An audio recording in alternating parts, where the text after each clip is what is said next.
Yes, the Gauteng provincial government is the one that we are challenging on this matter, because the Gauteng Department of Health and all these other departments that are housed in that building, at the end of the day, they are Gauteng provincial government. So we have seen an attempt on the part of the MECs, this MEC trying to appear clean in the eyes of the public. But at the end of the day, somebody must take responsibility, and the Gauteng provincial government must take responsibility in this regard. Take us back, Simpiwe, in terms of your concerns that you've been raising apparently for a while now. When did it start? When did you notice that something was wrong here? Well, it started many years ago. You can trace it back as far as 2001. And when I joined the NOSA Bargaining Forum in 2012, conditions of the building. And then later on, after having engaged government and agreed that the building is not suitable to be occupied by staff, they were in the process. They announced that they agree with us that people should be relocated. And later on, they reneged on their decision. Now, what we find very interesting is that government is saying that Kochta and human settlements were in the process of moving. It is only health that had not decided to move. But to us, it doesn't make sense and any logic that you would want to move two departments and leave the others, because our argument is that that building was unsafe for people, whether they belonged to any department. But at the end of the day, what we are saying is that no workers were supposed to be in that building. And what makes it worse is that the very same MECs and HODs were working in the same building, so they cannot say they did not know about the conditions of the building. But how did you come to the conclusion that this building was unsafe? What sort of investigations did you do in order to find this? Well, there was a report by the Department of Labour which declared the building unsafe, and at the same time, a process to establish the Occupational Health and Safety Committee in the building was frustrated. It was only appointed now recently. 18 shop stewards of Nehau who raised this issue very sharply were suspended for almost 2 years for raising that this issue of this building is not safe. And in fact, on Friday, we had a meeting with government where they acceded and apologized to Nehau shop stewards for suspending them. And we said we want that apology in writing. So it tells you also them agreeing that people should move out of this building. It's an appreciation and acknowledgement on their part that the building was not safe. So what's the situation now, Simpiwe, with regards to your members working in that building? Have they found alternative buildings that they will be working from?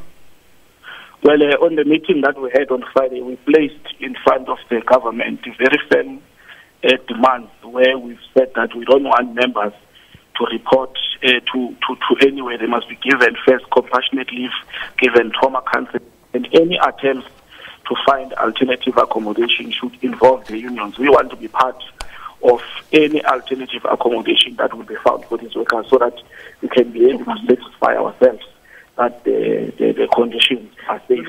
But further than that, as we'll be having the briefing, we had asked in that meeting that the officials that have been misleading us in this meeting must be excused from the meeting, and government refused. And we walked out. Hence today we're having that press briefing to announce what is our program of action moving forward, including supporting the action by Nehau and of taking the government to court, and also looking at the possibility of a lawsuit, because we cannot lose 3 lives and then we continue as if all is normal. Because in our view, those firefighters were not supposed to be in that building in the first place. Had our cries been listened to and people evacuated from that building on time.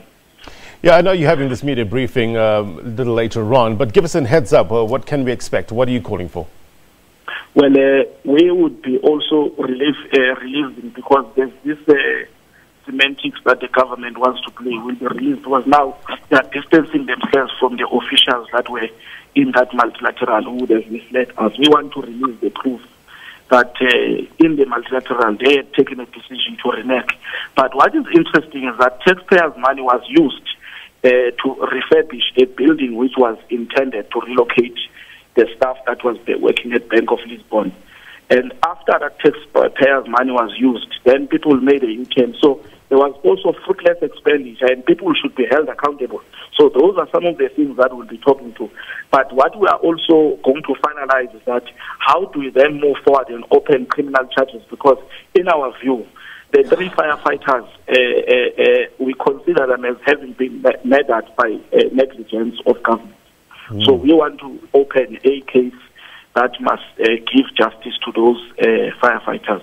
Yeah, that's strong statements, Simpiwe. Have you opened the case, or are you still planning to?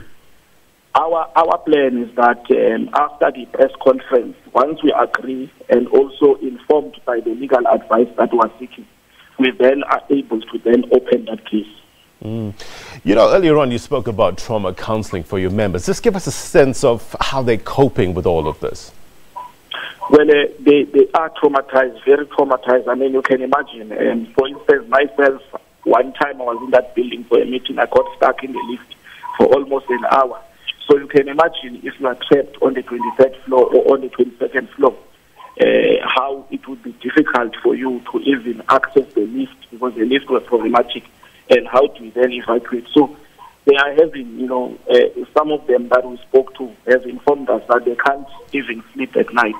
They keep having flashbacks of the incident and what would have happened had they been trapped in that building. And you'd also understand some had been admitted to hospital, treated for smoke inhalation, as well as, light band injuries. So they are not in a position to work. What they need is trauma counseling. But one thing that we are happy is that we agree with government that these people must be given compassionate leave and also given trauma counseling until they are ready to then discharge their duties. Then they can be able to come back to work. Okay, let's get more on the story now. I want to bring in our reporter Nozintombi Mia, who's covering the media briefing.